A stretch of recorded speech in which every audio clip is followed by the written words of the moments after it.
নমস্কাৰ বন্ধুসকল, স্বাগতম জনাইছোঁ আপোনালোকক মোৰ ইউটিউব চেনেললৈ। সময় পোৱা নাছিলোঁ বাৰু, ভিডিঅ' বনাব পৰা নাই। কিন্তু মানে চিমিলাৰ কাইণ্ড অফ কুৱেৰিজ বহুতখিনি আহিছে। আপোনালোকে বহুতৰে সেই সমস্যাখিনি হৈ আছে বাৰু দেখিছোঁ, কিন্তু এইটো কি কৰিব, উপায় নাই। আজি SLRCত নিজেও কণ্টেক্ট কৰিবলৈ ট্ৰাই কৰিছিলোঁ, কিন্তু পাৰা নগ'লে। চ' চাওঁ, কালি চেয়াৰমেন ছাৰক, ছেক্ৰেটেৰী ছাৰক যদি পোৱা যায়, বস্তুখিনি অৱগত কৰিম। প্ৰব্লেম হৈছে, মূল প্ৰব্লেম আজি এটা আকৌ নতুন প্ৰব্লেম এটা মই শুনিলোঁ, যিটো আপোনালোকৰ লগত হৈছেনে নাই মই নাজানো, কিন্তু বহুকেইজন মানুহৰ লগত হৈছে যে তেওঁলোকে যেতিয়া আবেদন কৰিবলৈ বিচাৰে, যিখন আপোনালোকৰ এমপ্লয়মেণ্ট এক্সচেঞ্জৰ যিটো নাম্বাৰ থাকে আপোনালোকে ভৰাব লাগে, যিহেতু সেইটো অলৰেডি এক্সিষ্টেড বুলি দেখায়। আৰু কোনো ধৰণৰ ধৰি লওক লগ ইনো নহয় বা ৰিছেটো নহয়, কিন্তু সেইটো অলৰেডি এক্সিষ্টেড দেখায়। কিছুমানৰ ৰেজিষ্ট্ৰেশ্যন মানে এমপ্লয়মেণ্টৰ ৰেজিষ্ট্ৰেশ্যনটো দিওঁতে তেওঁলোকৰ সেই বস্তুটো একচেপ্ট কৰা নাই আৰু অলৰেডি ৰেজিষ্টাৰ্ডো দেখা নাই। চ' তেনেকুৱাও কিছুমান সমস্যা হৈছে। চ' এই বস্তুটো ধৰিব পৰা নাই। কিছুমানে আপোনাৰ ৰেজিষ্টাৰ কৰাৰ পিছত লগ ইন কৰিব পৰা নাই। সেইটো ইউজাৰ ID পাছৱৰ্ড একদম কাৰেক্টেই তেওঁলোকে দিছে, যিটো তেওঁলোকে বনাইছিলে, কিন্তু সেইটো তেওঁলোকৰ হোৱা নাই। এনেকুৱা ধৰণৰ বহুখিনি সমস্যা আছে। আৰু এনেকৈ ক'বলৈ গ'লেতো বাৰু বহুত হয়গৈ, বহুত বেলেগ বেলেগ ধৰণৰ প্ৰব্লেম কিছুমান দিছে। কিছু সংখ্যক লোকৰ CGPA পাৰ্চেণ্টেজলৈ কনভাৰ্ট কৰি পেলাই যিটো একচুৱেল ফৰ্মুলা আছে সেইটো দি কনভাৰ্ট কৰিয়ে তেওঁলোকে বঢ়াইছে, কিন্তু সেইটো লোৱা নাই। তেনেকুৱা ধৰণৰ কিছুমান হৈছে।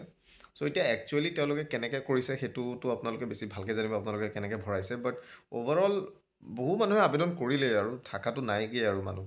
চ' চাওক, আৰু জাষ্ট দুদিন আছে। দুদিন মানে কি আৰু, আজিতো আমি 28 তাৰিখ বুলিয়ে ধৰোঁ, যদি কাইলৈ 29 তাৰিখ, মাত্ৰ এদিন দুদিন আছে। অ'কে, চ' চাওক, এই দুদিনত আপোনালোকে যিহেতু আবেদন কৰিব লাগিব। বহুতে সুধিছে এক্সটেনশ্যন কৰিব নেকি। এক্সটেনশ্যনৰ কথা ইয়াত অহাৰ সম্ভাৱনাই নাই, কাৰণ সকলোৱে আবেদন কৰিছেই।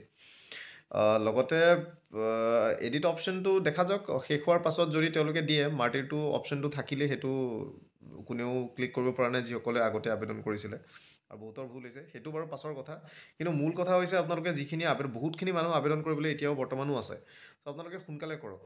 আৰু চাওক, যদি এমপ্লয়মেণ্ট আপোনালোকে ৰিজিষ্টাৰ কৰা নাই বা নকৰে, বাদ দিয়ক, আৰু এতিয়া সময় নাই। এই দুদিনত আপোনালোকে সোনকালে আবেদন কৰক। খালি আবেদনৰ ডেট পাৰ হৈ গ'লে কিন্তু তাৰপিছত আৰু লাভ নাই।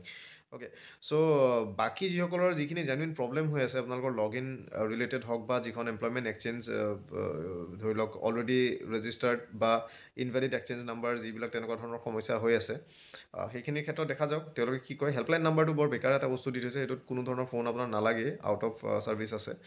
চ' বাকী চাওঁ, কালি যদি কণ্টেক্ট কৰিব পাৰি, এইকেইটা বস্তু এড্ৰেছ কৰিবলৈ চেষ্টা কৰিম, তেওঁলোকক অৱগত কৰিবলৈ। যদি কি ৰিপ্লাই দিয়ে চাওঁ, দেখা যাওক। চ' আপোনালোকে মুঠতে যিসকল আছেগৈ আপোনালোকে আবেদন কৰিবলৈ, একেবাৰে দেৰি নকৰক। দুদিনেই আছে আপোনালোকৰ টাইমৰ, লাষ্টৰ ডেটলৈ নাথাকিব। পৰহিলেতো আপোনালোকে নৰখিব, কাৰণ শেষৰ দিনটো ছাৰ্ভাৰ কি সমস্যা মাৰে নামাৰে সেইটো আৰু কেনেকৈ ক'ব। চ' কালিৰ ভিতৰত আপোনালোকে আবেদন শেষ কৰিবলৈ চেষ্টা কৰক। অ'কে, চ' পাছত এইবিলাক নাৰাখিব, আৰু পাছলৈ এইবিলাক নাৰাখিব। চ' শেষ কৰক সোনকালে, আৰু অন্যান্য যিখিনি বস্তু আছে সেইখিনি পাছত দি থকা যাব। চ' আপোনালোকে মেইন হৈছে আবেদন শেষ কৰক সোনকালে।